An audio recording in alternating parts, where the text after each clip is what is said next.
Hello, Neto Pimensa. Thank you for coming back on the show. Hey Ryan, thank you, brother.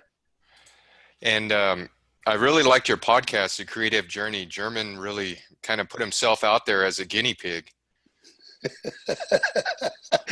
Yes, absolutely. That's a thing I always commend him for and thank him for, which is he really made himself very vulnerable, very open, which in this personal development, transformational uh, uh, area, it's rare. It's rare you can get somebody that can really, you know, all of us to say, this is what I don't know. Can you help? And it's exciting. I love working with people exactly like that, as you know. Yeah, there was a couple times I felt myself that I was standing right next to him because he was experiencing what I was going through. And a lot of you know that Neto is my coach. And there were some of the times that the exercises that you were giving German and the language and the questions you were giving him, I was starting to sweat again because I went through it and I know exactly what he's feeling. It's the questions that we bury in ourselves and that we don't want to come out because we know that we've been hiding from those. And the the self-talk in our head is keeping those questions buried. And when you were asking him some of those tough tough ones, I was sitting there sweating along with him. And I think the main thing, at least for me in my own evolution, we don't fully answer those questions, right? We don't answer as clearly as we know we can because of exactly that. We are afraid of it. We are resisting change always, even though change is the only constant we have in life. And so we don't clarify them. And by not having a clear answer to any of those, we don't have a clear answer to anything because Hmm. right. And the questions you were talking about is like, why are you doing this? Why are you here? What is your calling? What do you want to do out of life? Why are you feeling empty? Why is there this feeling of emptiness right now, even though I have this, that, and the other? Hmm. uh, all of those things, if we don't answer clearly, if we don't see where the gap is outside, that's why most of the things we do in my coaching with you is drawing a bunch of circles, putting things down on paper, always having a whiteboard, always putting things out because we keep it here. Here is just, A jumbled it's a mess. concept. It's a mess. Yeah. And things get tangled with other things. There's memories and emotions and experiences that are tangled with concepts and words that are not really true. They're only true to us. And until we see those outside staring back at us, Hmm. right? Hmm. The So that mirror. our own inner light can actually pierce through the bullshit, our own bullshit, our own hubris can finally get out, right? When we Hmm. strike oil, when the pilot light is so strong that it burns through, Hmm. and that guiding light is out again, we can see true north. That's the whole thing. It's like, why would we want to just be marooned just for the opportunity to say we're out in the sea? No, I want to discover new land, and I want to get back into solid ground after every new adventure and see new stuff, be a better version of myself instead of just being out here not knowing where to go and what to do. That that's a good metaphor you brought up there, being out in the ocean and finding new lands, because I believe a lot of us, myself, is we're out in the ocean and we're content with being out in the ocean. There's fish there, there's birds, there's water, there's hopefully a boat you're in. And every now and then, like, I would think, well, if there's a land over there, let's go discover it. But there's also that feeling, that voice in my head that says, you know what, don't let's not go over there. The water's blue right here. We're floating. We're not drowning. We're catching fish. We're eating. You're fine right here. And recently I've been having it. It's like the self-sabotaging voice that comes out and says, "Are you sure you're on the right path? Are you sure you're going to be able to do what you want to with this, why not just go back to the old default where, since I'm out of work right now, I'm not out of work. I have plenty of work, plenty of jobs, nothing that pays, and the voice is telling me, well, let's go default mode. Let's take the easy route. Let's go find a job. Let's get some coin. Or sometimes the voice says, hey, let's go back to school. What is that voice? What does that keep that constant that comes up? Right. So there's two things you touched on there, which is great. One is resistance, and the other is the default system. Let's talk a little bit about the default system Okay. first, right? Because we are reared into life to believe there's only one way to survive, not to thrive, mind you, to survive on this planet, which is cycle through the educational system, get a diploma, get a job, so you can pay off the loan that you took to get the diploma. And maybe eventually you do something that's kind of like your vocation. Who knows? That's for the lucky ones. But hey, you made it, right? Mm-hmm. You're paying your bills on time, and you got a fairly comfortable life. You got a couch there in the back, I can see. So everything is working. You know, I got to buy a few books. There's even continuous education. So That's great. there's that, right? And that's the default system. It doesn't even ask what we want out of life. It's a straight nonstop. It's from the day you get into first grade until you have your midlife crisis. It's, if you don't stop for self-reflection, it's one straight thing into nowhere. Yep. 20 years later, you're like, what happened? And because we didn't stop along the way to ask these questions, and we're only asking these questions now, in your case, what you're describing, obviously that system, that wiring was built for 30 plus years, 37 years, right? Every wiring, every landscaping tree has been growing towards this one cluster here, which is education, job, pay bills. Mm-hmm. Never mind whether or not I like what I'm doing. The like only comes into entertainment. The like is about what I drink, what I eat, what I do in my day off, Mm, and what I consume. truth. I don't have to like what I do. That's the default system. But then you quit. You did like you realign yourself. You answer all those hard questions. Yeah. And you're Mm-hmm. like, okay, I don't like what I'm doing now. This is what I want to do here. That's a new seed. That's an idea, right? That you then plant. And it slowly, especially if you're working with somebody or you're working on yourself, even on yourself. As I happen to be a coach, but I happen to be a coach because I've been coached. I'm still coached. I believe in mentors. I believe in help. I believe in evolving and getting the shortcut. Get somebody who's experienced what I'm going through now. They've got a lot of answers through 10 years of experience. Let me get those answers into 5 sessions. And, you know, Mm-hmm. it's not shortcut. It's not a hack. I don't believe in any of those words, but really short gapping the learning curve. Mm-hmm. I don't understand why anybody wouldn't want to do that. I mean, there are only so many mistakes you can do in life. You got to learn from your own and others. Yeah, you're running out of time. You're running out of time.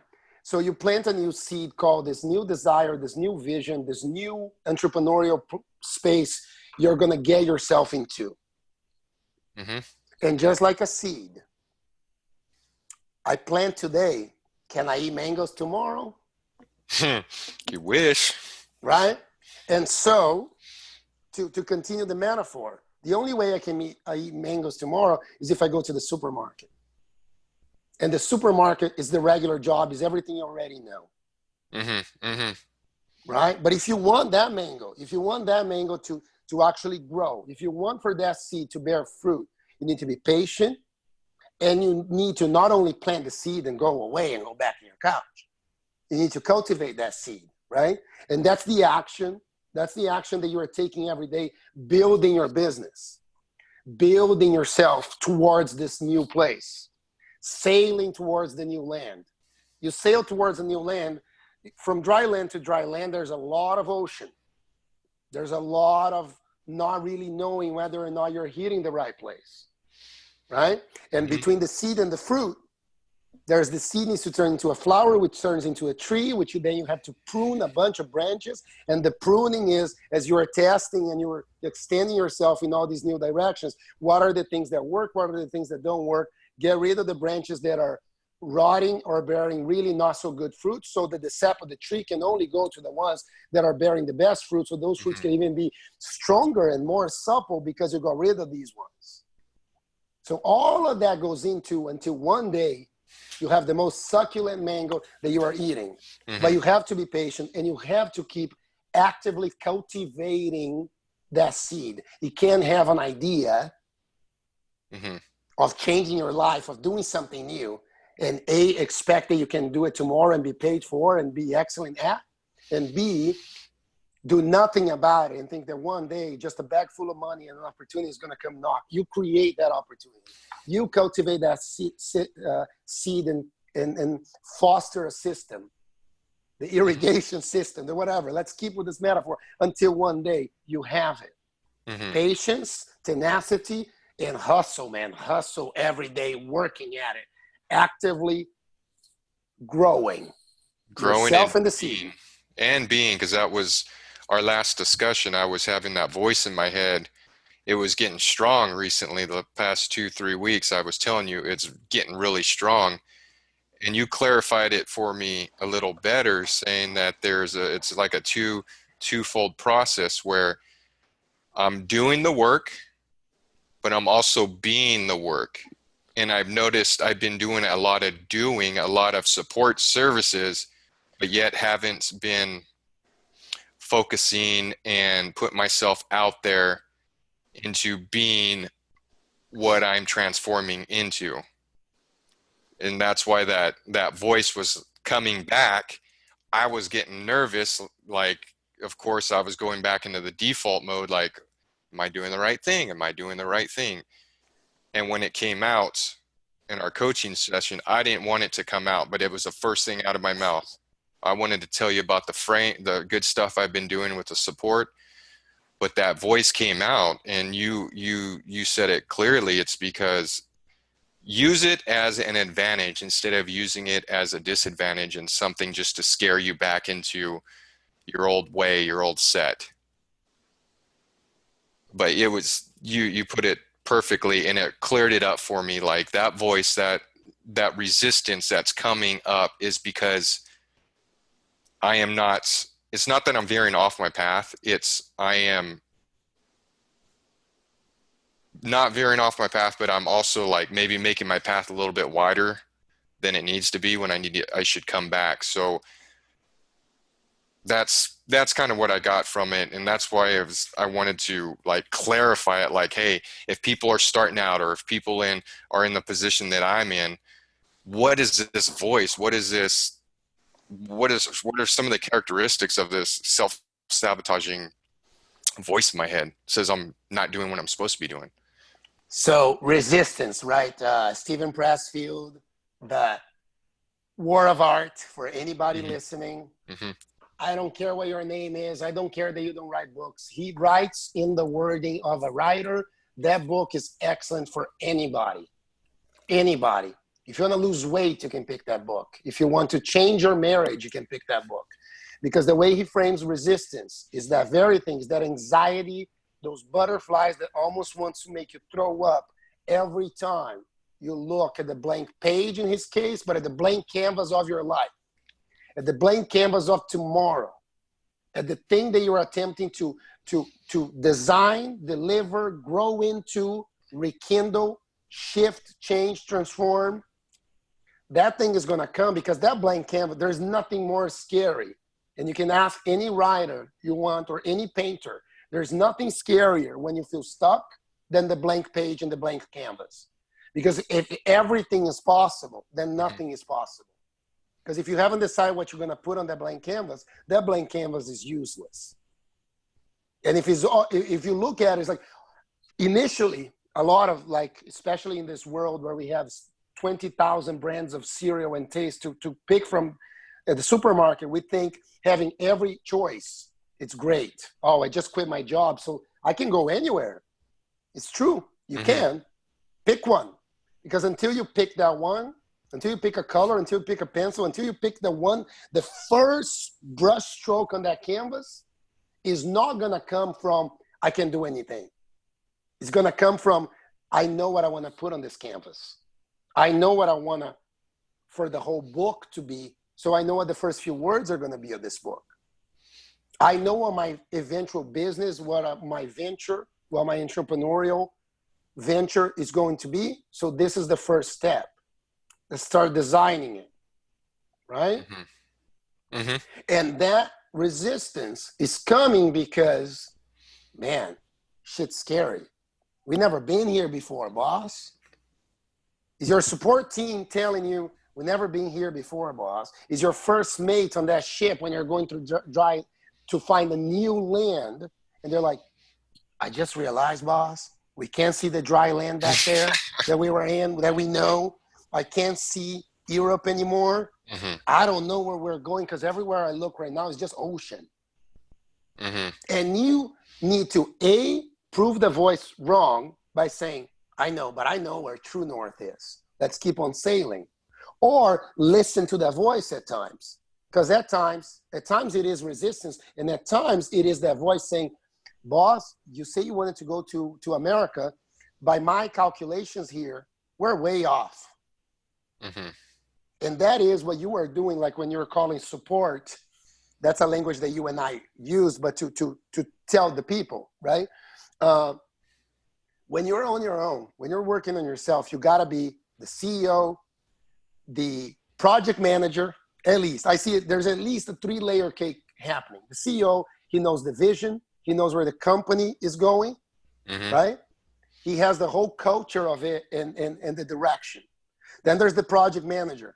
That's boots on the ground, constructing things, Mm-hmm. actively building the product, the project, the service. And then there's the support system that's answering phone calls, building is the coder, right? It's all Mm-hmm. of that. And that's the part that people are most comfortable doing because that's the checklist. That's the to-do list. Mm-hmm. When people make to-do list, they don't include in that to-do list, I want to educate myself better in XYZ because I think that's going to make me a better father, a better man, a better coach, a better whatever, and I'm going to bring more value to my customers, clients, and audience. We just like, let's just do more. Let's Yeah. stay on Keep the busy. ground here, keep busy. Because the mistake people make when I say, and do a lot of hustle, is not any hustle. Mm-hmm. Just because you're sweating, it doesn't mean you're going anywhere. It could be running on a treadmill. Yeah. And it's good if you're exercising, but if your idea is to get somewhere, don't run on a treadmill. Run on solid ground towards something very specific. So yeah, have the support system, have the team that's building the back end of the company, and have the project manager that's getting all the things in place. But always, as the CEO, that voice is coming in every once in a while to check in and say, so this is what we did this week. Is that what's going to get you closer to your vision? Is that what's going to get us to America, Mr. Captain? Right? And like in your case, that voice we were talking about to personalizing here is because you're majoring all these little things Mm-hmm. and not doing enough for the thing that you're building, which is yourself. Because if you're a company of one and you are the service, any freelancer, any coach, any consultant that's working solo, any solopreneur, when you are the service, when you are the product, that's the number one thing that needs to be getting evolved. If you are the product, you got to go from Windows 1.0 to Windows Vista, bro. It's not enough to just get stuck on 2.0.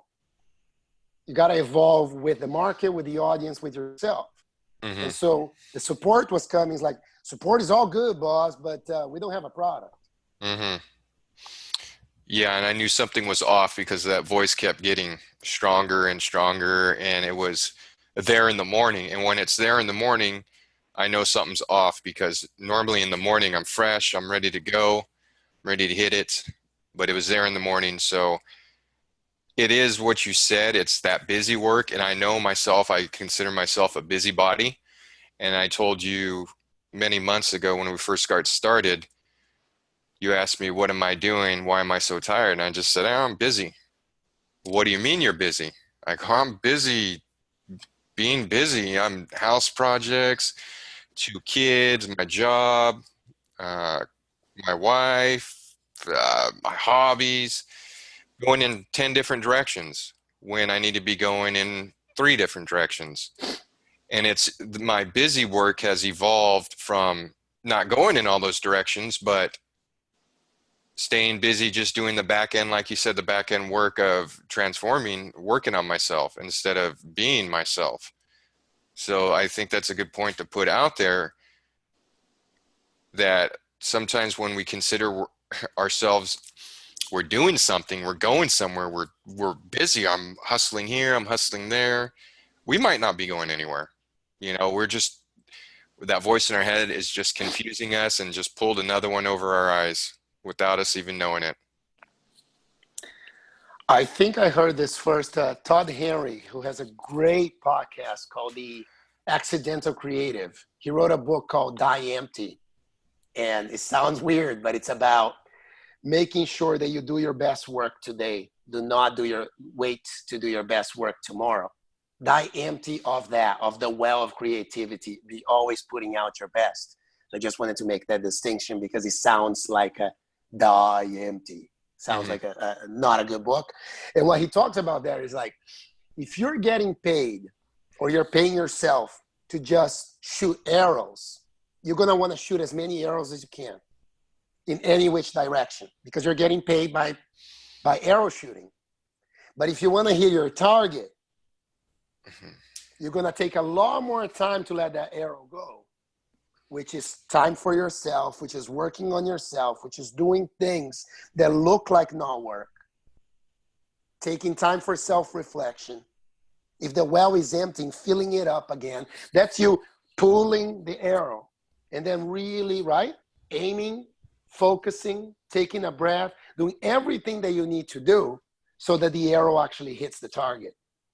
Because the point is not how many arrows you shoot, because you're not getting paid by the arrow shooting anymore, especially if you're working for yourself.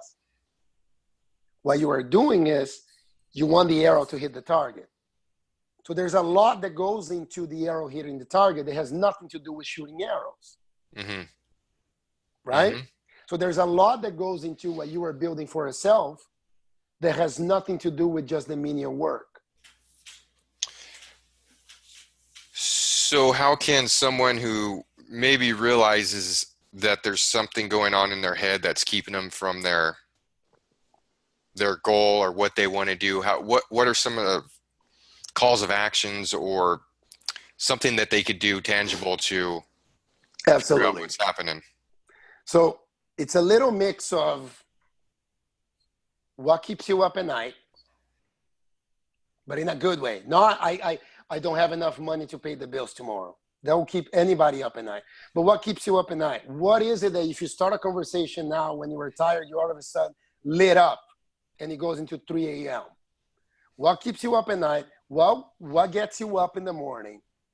Those are just one. What did you, it's cheesy, but what did you want to be when what do you want to be when you grow up? What Hmm. do you want to be when you grow up? Meaning, what are the people that light you up, that always lit you up, and that still inspire you? What about them inspires you? Not envy, Hmm. right? But when you look at somebody giving a talk or walking into a room where you are in their presence, what about that gets you?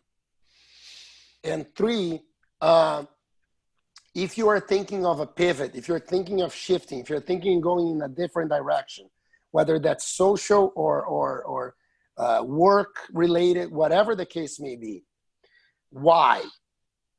Hmm. Right? It's always the same questions. Why? That question, everybody's got to answer. Why? Because, and again, there's a book, Start With Why. I know you've read it. Great book, too. Simon Sinek, brilliant on leadership and on leadership of self. because moving to Jamaica is not going to solve anything. You're just going to have better sun and a better climate, right? Because that's what a lot of people do. Like they Yeah. quit their job, get a Money reasons. divorce, right? You Hmm. quit your job, you get a divorce, and you move to Arkansas. So you made 3 shifts, but you made no shift Hmm. You're just because all running. those shit, yeah, you just ran. So, okay, I don't want to live in LA anymore.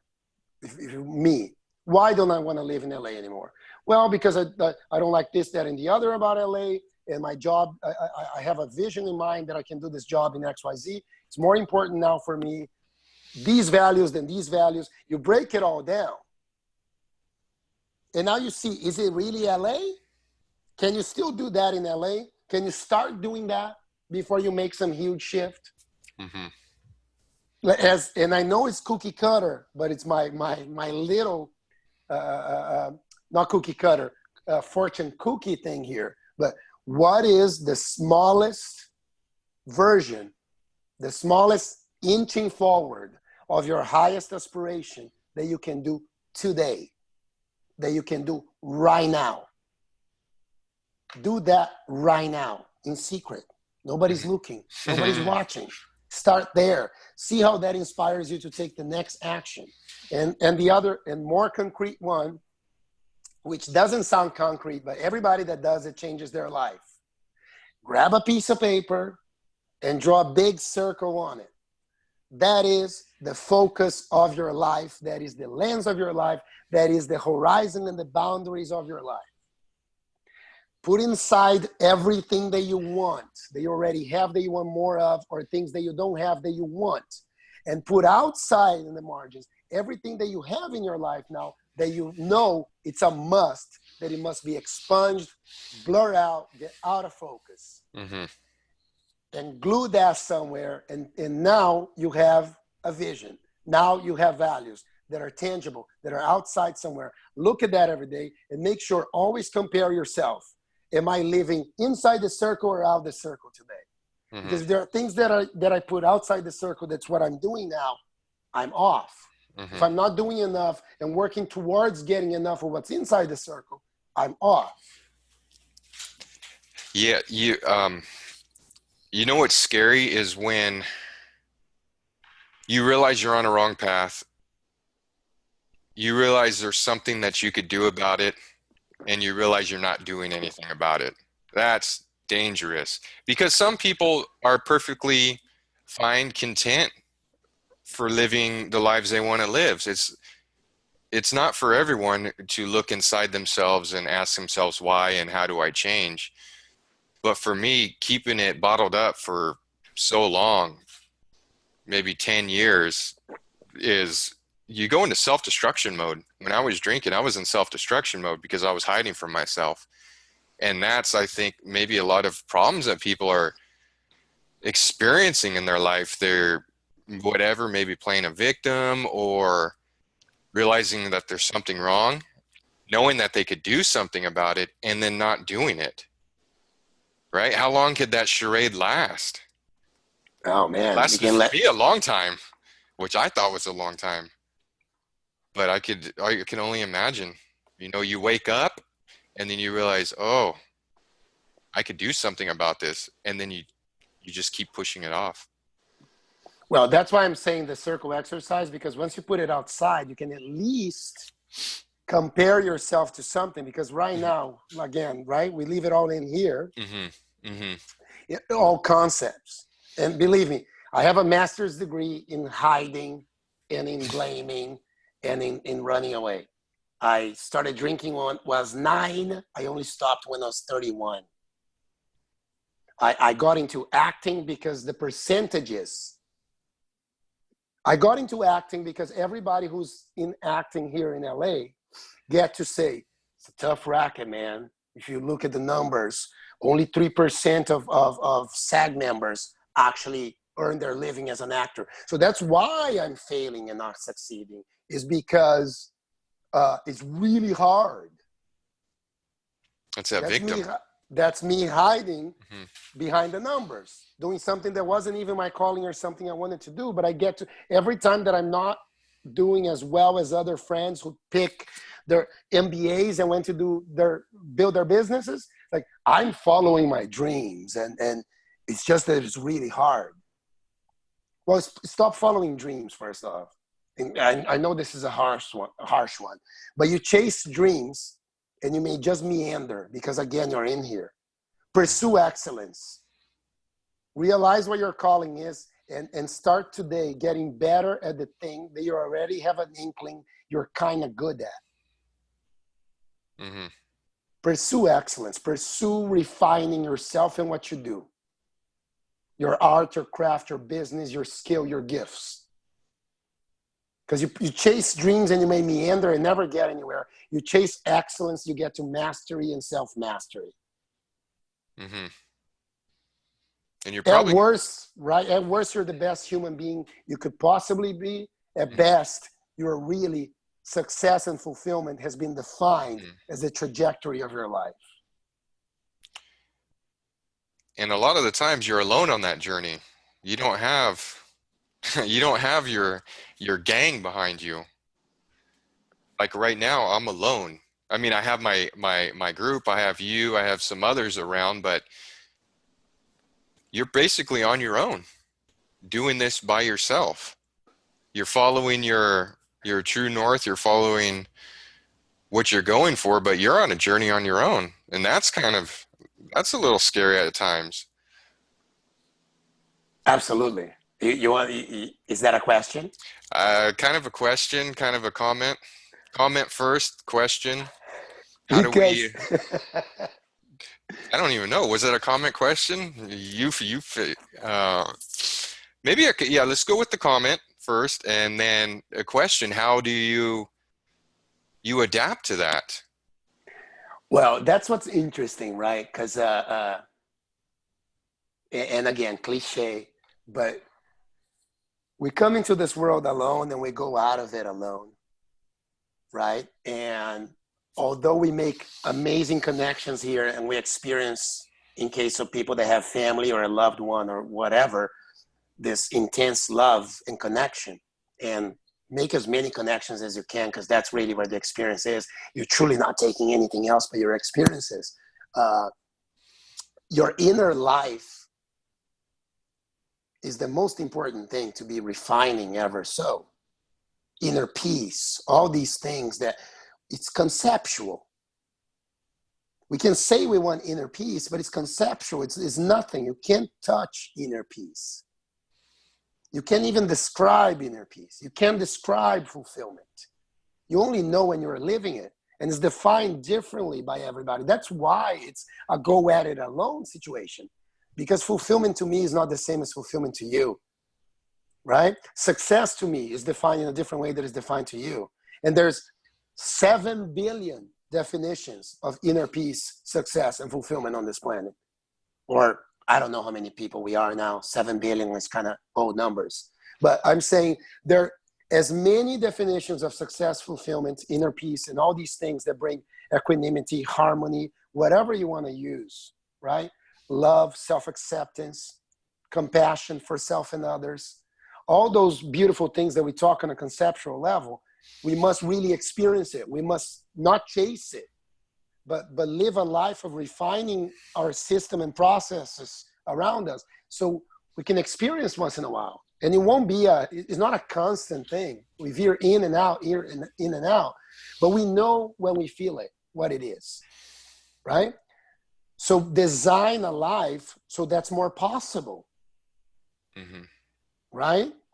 And insofar, so the journey is one of alone because of that, but insofar as it's scary and the gang is not with us, because so long as we live in a world where validation, conformity, being accepted, right? So long as people value that more than they value standing in their truth and occupying the ground they live in as their authentic self, that will continue. That's a You good stick point. your head just above the crowd and people want to chop it off, right? But they really don't, because everybody wants the same thing. Everybody truly deep inside They want to stand on the ground of their being, on their truth, being their authentic self. And by authentic, I don't mean saying bad things to people. People think being authentic is like, I'm real, man. So they are crappy to everybody Yeah. else. Hmm. Being real, I mean, in a non-violating way. That's the number one law of nature. As soon as your authentic self invades my house and I don't want your authentic self, you're violating my truth and right my well-being with yours. That's not cool. But Hmm. I'm talking about authentic self, including the whole, because an optimized person that wants to optimize the ecosystem they live in concurrently,